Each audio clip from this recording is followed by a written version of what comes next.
Guys आज के इस वीडियो से हम लोग C++ को स्टार्टिंग से लेके एंड तक समझेंगे। इस कोर्स में मैं आप लोगों को C++ पूरा बताने वाला हूं। अभी यहाँ पर मैं आप लोगों को सबसे पहले ये बताना चाहता हूं कि ये कोर्स अलग कैसे होने वाला है बाकी कोर्सेज से या फिर बाकी सोर्सेज ऑफ लर्निंग C++ से। तो यहाँ पर सबसे पहला पॉइंट जो मैं मेंशन करना चाहूँगा वो ये करना चाहूँगा कि ये जो कोर्स है वो एकदम कंप्लीट रहने वाला है।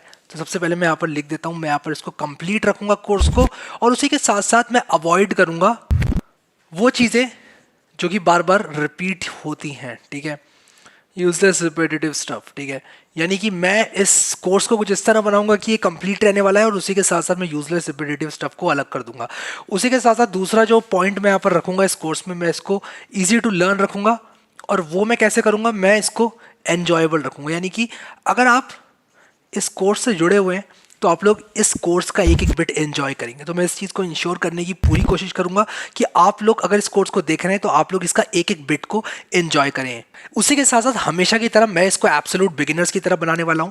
तो एब्सोल्यूट बिगिनर्स के लिए एब्सोल्यूट बिगिनर्स, तो यानी कि अगर आप लोगों ने अगर कुछ भी नहीं किया है अपनी लाइफ में प्रोग्रामिंग से रिलेटेड तो ये एक स्टार्टिंग पॉइंट आपका बन सकता है। और वो लोग जिन्होंने ऑलरेडी प्रोग्रामिंग कर रखी है, हो सकता है सी में या फिर पाइथन में, उन लोगों के लिए भी ये एक बहुत अच्छी अपॉर्चुनिटी है C++ को स्टार्टिंग से लेके एंड तक लर्न करने की। क्योंकि जब भी आप बेसिक वीडियोस देखते हैं तो कुछ ना कुछ नया आप लोग ज़रूर से सीख के जाएंगे। इस बात की गारंटी मैं यहाँ पर आप लोगों को दे सकता हूँ। उसी के साथ साथ मैं यहाँ पर इंश्योर करने वाला हूँ कि मैं यहाँ पर आप लोगों को एक्सरसाइजेस दूँ, क्विजेस दूँ, और उसी के साथ साथ मैं आप लोगों को उन चीज़ों को सॉल्यूशन के साथ दूं। तो मैं विद सॉल्यूशन आप लोगों को ये सब चीज़ें देने वाला हूं ताकि आप लोगों को कभी भी मैं क्वेश्चन देके ना छोड़ दूं। क्वेश्चन दूं तो उसका सॉल्यूशन भी मैं आप लोगों को वहीं के वहीं प्रोवाइड करूं। इस बात की मैं एश्योरिटी आपको दे सकता हूं। तो इस कोर्स को ज्वाइन करने के लिए अभी के अभी आप नीचे लाइक का बटन दबा दीजिए और मुझे कमेंट में अपना नाम और आप लोग कहाँ से हैं मुझे बता दीजिए, ताकि कुछ भी मुझे फ्यूचर में आप लोगों को अगर देना होगा तो मैं डायरेक्टली आपके कमेंट का रिप्लाई करके आपको दे दूंगा। काइंडली अपना कमेंट ज़रूर नीचे छोड़ दीजिएगा। तो यहाँ पर मैंने आप लोगों को बताया कि ये कोर्स किस तरह और कोर्सेज से या फिर और सोर्सेज ऑफ लर्निंग C++ से अलग होने वाला है।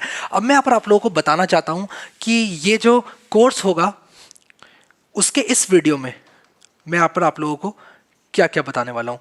तो इस वीडियो में हम लोग सबसे पहले करेंगे क्या, पहला पॉइंट व्हाट इज प्रोग्रामिंग समझेंगे कि प्रोग्रामिंग क्या होता है। तो व्हाट इज प्रोग्रामिंग यहाँ पर मैं लिख देता हूँ, और उसी के साथ साथ वाई C++। तो जो C++ प्रोग्रामिंग लैंग्वेज है एक बहुत पुरानी प्रोग्रामिंग लैंग्वेज है, और आज लोग सवाल पूछते हैं कि अगर C++ इतनी प्रोग्रामिंग लैंग्वेज पुरानी है तो उसको आज क्यों हम लोग सीखते हैं।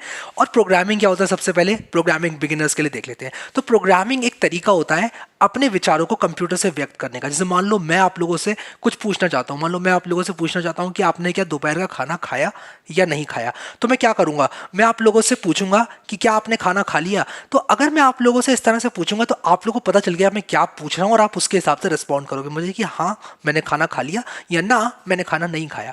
उसी तरह अगर हम कंप्यूटर से बात करना चाहते हैं तो हम लोगों को एक लैंग्वेज का प्रयोग करना पड़ता है, क्योंकि कंप्यूटर के पास भावनाएं नहीं होती हैं, कंप्यूटर के पास इमोशंस नहीं होते हैं। कंप्यूटर को एग्जैक्ट चीज़ हमें बतानी पड़ती है।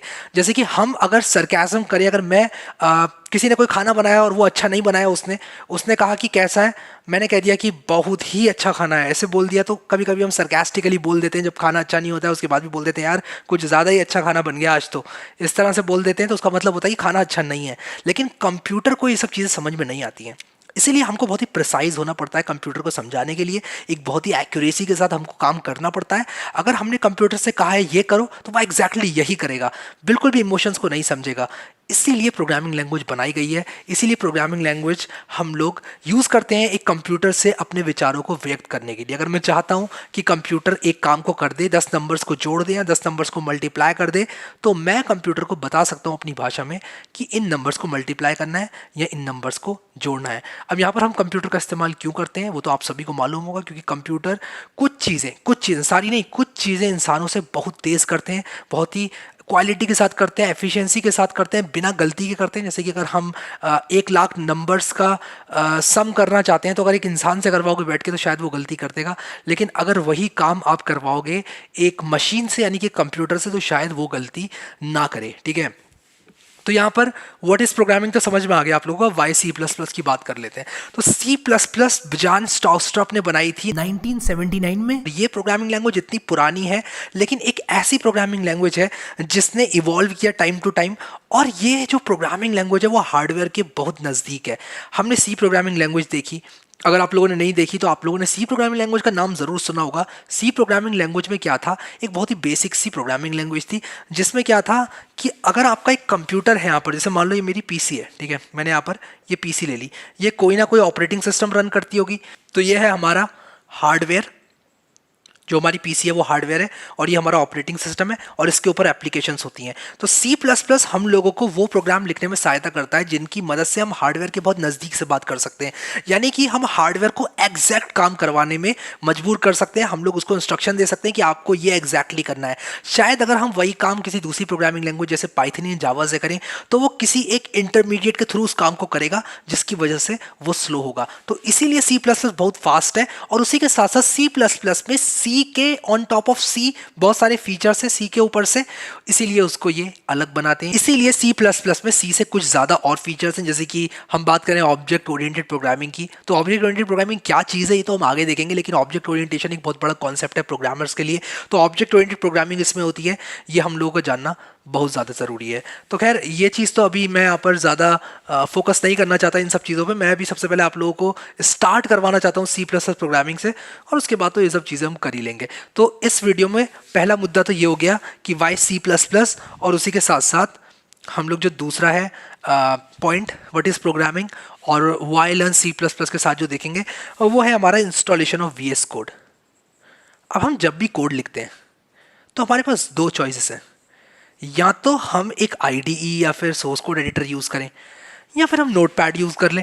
अगर हम अपना सी प्लस प्लस प्रोग्राम एक नोटपैड में भी लिखते हैं तब भी कोई प्रॉब्लम नहीं है, हम कंपाइलर के थ्रू उसको कंपाइल कर सकते हैं, जो कि उसको एक प्रोग्राम में बदल देगा। तो यहाँ पर भी ये बहुत ही क्विकली बता देता हूँ बिना किसी ज़्यादा इन डेप्थ इन्फॉर्मेशन के, कि एक जो आपका सी प्लस प्लस प्रोग्राम होता है उसको आपको एक कंपाइलर के थ्रू पास कराना पड़ता है, और ये जो कंपाइलर है ये कंपाइलर इस सी प्लस प्लस प्रोग्राम को एक डॉट टीएक्सटी में कन्वर्ट कर देता है, जो कि आपके कंप्यूटर पे चल जाती है। ठीक है, तो ये प्रोसेस है कंपाइलेशन की। तो ये कंपाइलेशन की प्रोसेस है, और ये जो कंपाइलेशन की प्रोसेस है, ये कंपाइलेशन की जो प्रोसेस है ये कंप्लीट होती है और उसके बाद आपकी EXE बनती है। अब ये जो सी प्लस प्लस प्रोग्राम हम लिखेंगे, इसको लिखने की प्रोसेस कोई प्रोग्रामिंग में कह रहा हूँ, अगर मैं इसको नोट पैड में लिखता हूँ तो सबसे पहले तो मुझे कुछ सहायता नहीं मिलेगी, सिंटेक्स हाईलाइटिंग नहीं मिलेगी, जिसके बारे में हम बात करेंगे जब हम कोड लिखेंगे। तो ये चीज़ आपको खुद ब खुद समझ में आएंगी कि नोट पैड हम क्यों नहीं प्रेफर करते हैं ओवर कोई एक फुली फ्लेज्ड आईडी जैसे विजुअल स्टूडियो या विजुअल स्टूडियो कोड, या फिर अगर आप यूज़ करना चाहते हैं सबलाइम टेक्स्ट वगैरह तो वो भी कर सकते हैं। बट यहाँ पर माइक्रोसॉफ्ट की तरफ से एक सोर्स कोड एडिटर है VS कोड, एकदम फ्री है, एकदम ओपन सोर्स है, इसीलिए मैं इसको यहाँ पर प्रेफर करता हूँ। और सबसे बड़ी चीज़ ये है कि एक बार आपने ये सीख लिया VS कोड तो आप इसमें HTML, CSS, जावास्क्रिप्ट, आगे और भी कोई प्रोग्रामिंग लैंग्वेज सीखेंगे तो आप लोग यूज़ कर सकते हैं इसको। तो ये जो है एक बार आप लोग को सीखना है और उसके बाद आप लोग इसको सारे कामों के लिए इस्तेमाल कर सकते हैं। पाइथन वगैरह अगर आप सीखेंगे फ्यूचर में, या फिर कोई वेबसाइट डेवलपमेंट करना चाहता है तो वो इसका इस्तेमाल कर सकता है बड़े आराम से, और एक बहुत ही अच्छी मदद आप लोगों को मिलेगी। तो ये था हमारा इंस्टॉलेशन। हम लोग देखेंगे इंस्टॉलेशन, अभी ये हम देखेंगे। ये येट टू कम है, YTC लिख देता हूँ, येट टू कम, कंप्यूटर में जाके देखेंगे। ये मैंने डिस्कस कर लिया है। इसके बाद जो अगला टॉपिक है वो है हमारा इंस्टॉलेशन ऑफ G++। अब ये क्या चीज़ है, इंस्टॉलेशन ऑफ G++। अब आप लोग कहेंगे G++ क्या चीज़ है। मैंने यहाँ पर आप लोगों को बताया था कि हम एक C++ प्रोग्राम लिखते हैं, उसके बाद वो जो C++ प्रोग्राम है वो हम कंपाइलर से पास कराते हैं। ये कंपाइलर क्या होता है, ये एक प्रोग्राम होता है, और ये जो प्रोग्राम है वो कन्वर्ट करता है हमारे C++ प्रोग्राम को EXE में। ठीक है, तो ये जो हमारा सॉफ्टवेयर है जिसका नाम कंपाइलर है वो हमें मदद करता है हमारे C++ प्रोग्राम को EXE में कन्वर्ट करने के। तो G++ जो है वही कंपाइलर है जो कि हम यूज़ करेंगे, एक C++ का कंपाइलर है। हम लोग इंस्टॉल करेंगे विंडोज़ में, मैं आप लोगों को दिखाऊंगा कैसे करते हैं। मैक और लिनक्स में भी प्रोसेस एकदम सिमिलर होने वाला है। एक बार G++ आपने इंस्टॉल कर लिया तो मैं आप लोगों को दिखाऊंगा किस तरह से अपनी जो .cpp फाइल्स हैं, .cpp फाइल एक्सटेंशन वाली जो आपकी फाइल है, उनको आप किस तरह से कंपाइल कर सकते हो और उसके बाद उनको EXE में कन्वर्ट करके एग्जीक्यूट कर सकते हो। तो ये हमें अभी देखना, ये भी येट टू कम है, YTC यहाँ पे लिख देता हूँ। और उसी के साथ साथ मैं यहाँ पर आप लोगों को एक और चीज़ बताने वाला हूँ इंस्टॉलेशन ऑफ G++ के बाद। और एक बार हमने अपना G++ इंस्टॉल कर लिया अच्छी तरह से, तब वहाँ पर मैं आप लोगों को अपना जो फर्स्ट प्रोग्राम है वो लिख कर बताऊँगा। फर्स्ट प्रोग्राम कि यार ये जो सेटअप किया हमने वो चलता भी है या नहीं चलता है। तो हम लोग अपना फर्स्ट प्रोग्राम लिखेंगे और एग्जीक्यूट करेंगे उसको। तो first program plus execute it, ठीक है। और ये भी एड टू कम है, अभी कंप्यूटर में आप लोगों को लेकर चलता हूँ और वहाँ पर ये तीनों स्टेप करके दिखाता हूँ। सो आई होप कि ये जो कोर्स का ओवरव्यू है आप लोगों को समझ में आ गया। एक और बात मेंशन करना चाहूँगा कंप्यूटर के अंदर जाने से पहले, वो ये है कि मैं सारे के सारे वीडियोस की एक प्लेलिस्ट बना दूंगा यूट्यूब पे और उनको डिस्क्रिप्शन में डाल दूंगा, उसके लिंक को, प्लेलिस्ट के लिंक को डिस्क्रिप्शन में डाल दूंगा, जो कि आप एक्सेस करके बुकमार्क कर लेना और सारे के सारे वीडियोस उस प्लेलिस्ट में ही ऐड होते जाएंगे। उससे होगा कि आप लोगों को बहुत ही आराम से समझ में आएंगी चीज़ें और बहुत ही आराम से आप लोग स्टेप बाय स्टेप सारा कोर्स जो है देख पाओगे। तो वो जो प्लेलिस्ट है उसका लिंक मैं डिस्क्रिप्शन में डाल दूंगा, काइंडली उसको ओपन करके अभी के अभी आप बुकमार्क कर लेना और उसको सेव कर लेना प्लेलिस्ट को। तो ये था हमारा प्लान C++ के कोर्स का। अब चलते हैं कंप्यूटर के अंदर और देखते हैं कि किस तरह हम लोग इंस्टॉल करेंगे VS कोड, किस तरह हम लोग इंस्टॉल करेंगे G++, किस तरह हम लोग अपना पहला प्रोग्राम लिखेंगे और उसको एग्जीक्यूट करेंगे। ऑलराइट गाइस, तो मैं आ चुका हूँ अपने कंप्यूटर के अंदर और बिना टाइम को वेस्ट करते हुए मैं यहाँ गूगल में लिखने वाला हूँ VS कोड इंस्टॉल। और VS कोड इंस्टॉल लिखने के बाद आप लोग को पहला लिंक मिलेगा यहाँ पर code.visualstudio.com का। आप लोग अगर विंडोज़ में हैं या फिर आप लिनक्स में या मैक में हो सकते हैं, जिसमें भी हैं आप उसका यूज़र इंस्टॉलर डाउनलोड कर लें। मैं यहाँ पर अपने 64 बिट, क्योंकि मेरा ऑपरेटिंग सिस्टम है, मैं 64 बिट के लिए कर लूँगा। आपका 32 बिट है तो आप 32 बिट में करना। आपको ये कैसे पता चलेगा 64 है या 32 है? आप लोग क्या करना, अपने कंप्यूटर के दिस पीसी पर राइट क्लिक करना। तो मैं यहाँ पर आप लोगों को दिखा देता हूँ।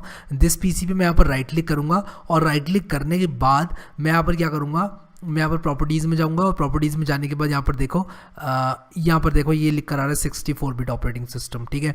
तो ये क्योंकि लिख कर आ रहा है इसलिए मैं क्या करूँगा 64 बिट के लिए अपना डाउनलोड कर लूँगा यूज़र इंस्टॉलर। और जैसे ही आप इस पर क्लिक करेंगे ये डाउनलोड हो गया है। मेरा इंटरनेट फास्ट है, काफ़ी जल्दी डाउनलोड हो गया है। और उसी के साथ साथ जैसे ही डाउनलोड हो जाएगा इसको रन करना। रन करने के बाद एक्सेप्ट करना, एग्रीमेंट नेक्स्ट करना।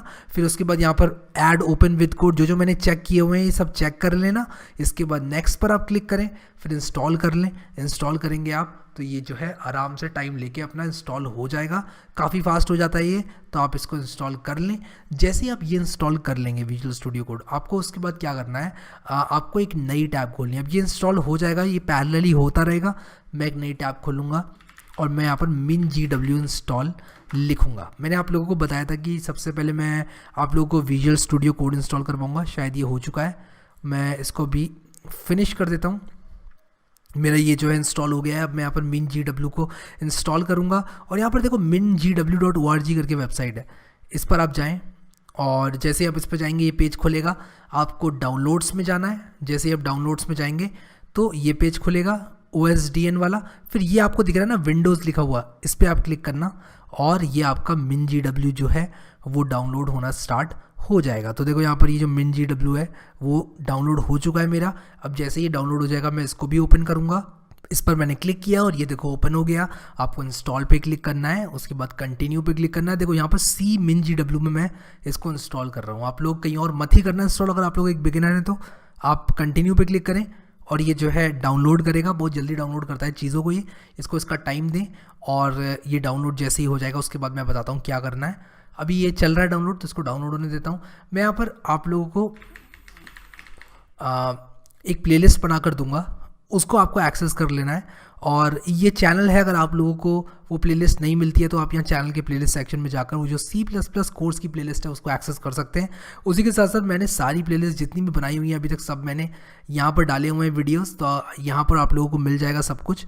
तो यहाँ पर ये देखो कंटिन्यू पे क्लिक करना है आपको जैसे ही सब डाउनलोड हो जाता है और आपको ये डब्बा खुलकर मिलेगा। अब देखो यहाँ पर आप लोगों को दो चीज़ों पर चेक करना है, एक तो min-gw बेस बिन पर क्लिक करना है और फिर उसके बाद मार्क फॉर इंस्टॉलेशन। उसी के साथ साथ आप लोगों को ये GNU C++ कंपाइलर जो दिख रहा है इस पर क्लिक करके मार्क फॉर इंस्टॉलेशन करना है और इंस्टॉलेशन में क्लिक करके आप लोगों को अप्लाई चेंजेस कर देना है। ठीक है, देखो मैंने कौन से दो सेलेक्ट किए हैं, ध्यान से आप देख के करना। अप्लाई चेंजेस, फिर अप्लाई और ये डाउनलोड कर लेगा। जैसे ये डाउनलोड हो जाएगा वैसे आपका ये जो G++ है कहाँ इंस्टॉल करेगा, आपकी C में इंस्टॉल करेगा। तो आप जैसे ही C खोलेंगे अपनी दिस PC में जाने के बाद जैसे ही आप C ड्राइव खोलेंगे वहाँ पर आप लोगों को ये मिलने वाला है। तो इसको मैं थोड़ा सा इंतज़ार करता हूँ इसके डाउनलोड होने तक का और फिर आप लोगों को C खोल के दिखाऊंगा। तो ये यहाँ पर जो है कंप्लीट हो चुका है।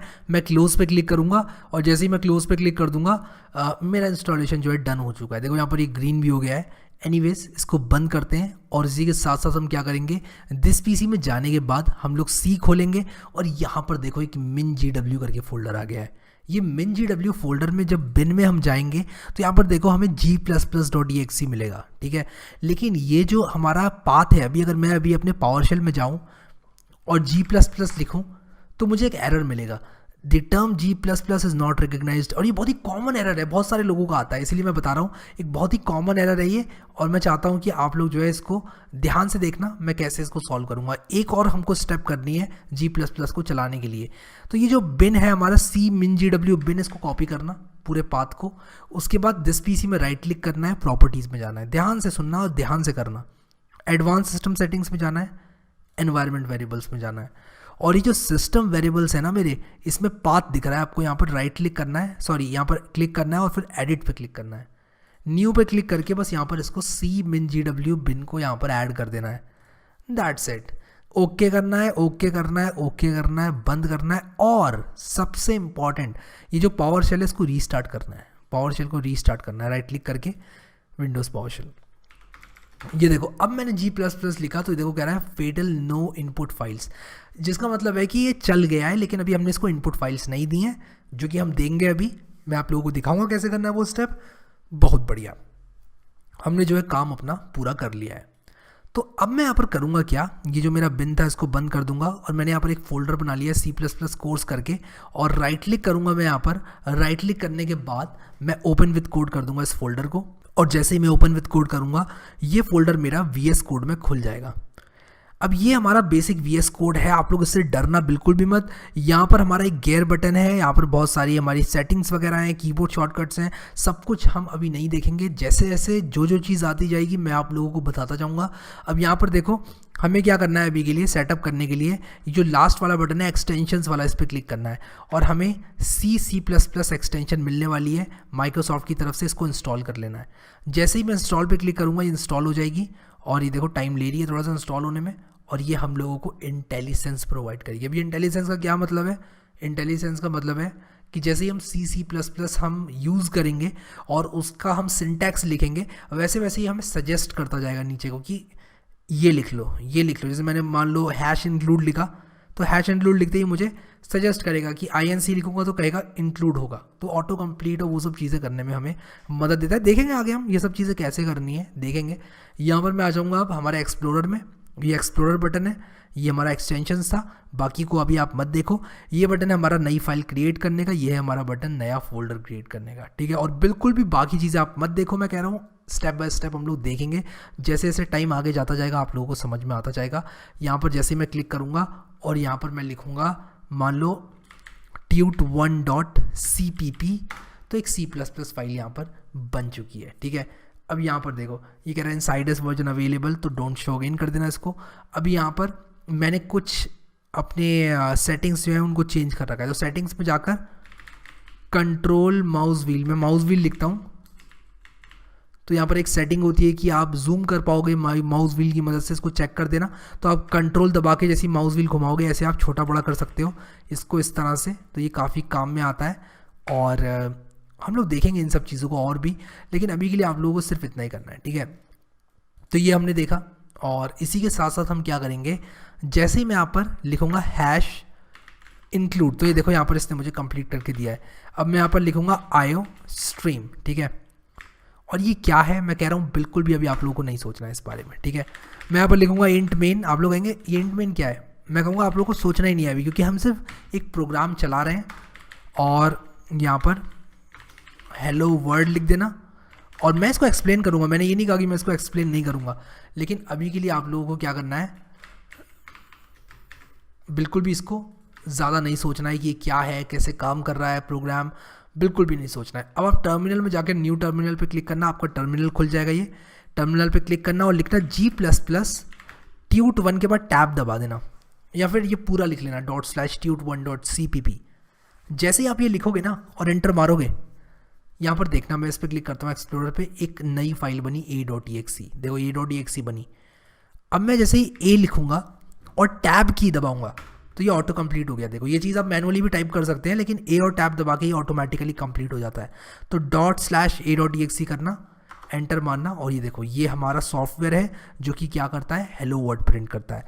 ये कोड क्या है, कैसे काम करता है, सी आउट क्या है, एसटीडी क्या है, ये डबल कोड क्यों लगा, ये ऐसे क्यों लिखा गया, सेमीकोलन क्यों लगा, रिटर्न जीरो क्यों लिखा, यहाँ इंट क्यों आया, ये सब आगे देखेंगे। सो आई होप कि आपने अपनी लाइफ का पहला C++ प्रोग्राम लिख लिया है, C++ को आपने समझ लिया है, इन्वायरमेंट सेटअप कर लिया है और आप लोगों को मज़ा भी आ रहा है। मुझे कमेंट में ज़रूर बताना कैसा लग रहा है आप लोगों को, और अगर आप लोगों को मज़ा नहीं आएगा तो फिर मुझे मज़ा नहीं आएगा, इसलिए मुझे प्लीज़ कमेंट में बताना कि आप लोगों को बहुत ज़्यादा मज़ा आ रहा है। अब इसी के साथ साथ मैं यहाँ पर आप लोगों को एक एक्सटेंशन इंस्टॉल करवाना चाहता हूँ जिसका नाम है कोड रनर। तो जैसे ही आप कोड रनर लिखेंगे, इंस्टॉल पे क्लिक करें और ये इंस्टॉल हो जाएगी। और इससे होता क्या है, सिंपली जैसे ही आप यहाँ पर आएंगे एक बटन आप लोगों को यहाँ पर दिखाई देगा, और जैसे ही आप इस पर क्लिक करेंगे ये क्या करेगा, ऑटोमेटिकली आपको कोड रन करके दे देगा, बिल्ड करके देगा पहले और उसके बाद रन करके देगा। अब यहाँ पर आपको गियर में क्लिक करना है और फिर सेटिंग्स में जाना है, और यहाँ पर जैसे आप कोड रनर लिखेंगे तो यहाँ पर देखो इसकी कुछ सेटिंग्स आ गई हैं। आप लोग यहाँ पर क्लियर प्रीवियस आउटपुट पे चेक कर दें, इससे क्या होगा कि आपका जो पुराना आउटपुट है वो क्लियर हो जाएगा। उसी के साथ साथ यहाँ पर एक ऑप्शन होता है कि टर्मिनल में मेरे प्रोग्राम को चलाएं, तो रन इन टर्मिनल, इसको चेक कर लेना। तो हम यहाँ पर सेटिंग्स में आए, सेटिंग्स में आने के बाद हमने क्या किया, कोड रनर लिखा है यहाँ पर, वो एक्सटेंशन का नाम जो कि हमने इंस्टॉल करी है, और उसके बाद हमने दो ऑप्शंस को चेक किया, एक तो रन इन टर्मिनल को, और उसी के साथ साथ हमने ऊपर clear previous output before each run, इस पर क्लिक किया। इससे क्या होगा, जैसे जैसे हम रन करेंगे फाइल्स को, पुराना जो गार्बेज है वो क्लियर हो जाएगा। जैसे मैं अभी इसको अगर रन करूँ तो देखो सब कुछ क्लियर हो गया, फ्रेशली मेरा ये जो प्रोग्राम है ये बिल्ड एंड रन हो गया। तो यहाँ पर क्लिक करके मेरा प्रोग्राम चल जाएगा, मुझे कोई प्रॉब्लम नहीं होगी। सो आई होप कि ये क्लियर हो गया होगा, आप लोगों को समझ में आ रहा होगा, और आप लोग समझ गए होंगे किस तरह ये जो प्रोग्राम है ये रन हुआ। मैंने समझाया नहीं है प्रोग्राम अभी तक, सिर्फ रन करवाया है। उसी के साथ साथ मैं क्या करूँगा, एक प्लेलिस्ट बना दूंगा। आप लोगों ने करना क्या है, चैनल पे जाकर प्लेलिस्ट पे क्लिक करना है, और प्लेलिस्ट पे क्लिक करने के बाद आप लोगों को जो प्लेलिस्ट है वो मेरी सारी दिख जाएंगी। तो आप लोग क्या करना, C++ वाली प्लेलिस्ट पे क्लिक करना, और जैसे ही आप क्लिक करेंगे आप लोग उसको बुकमार्क करके सेव कर लेना। अगर आप लोगों को ये वीडियो पसंद आया तो उसको लाइक ज़रूर कर देना। अभी के लिए इस वीडियो में इतना ही guys. Thank you so much guys for watching this video, and I will see you next time.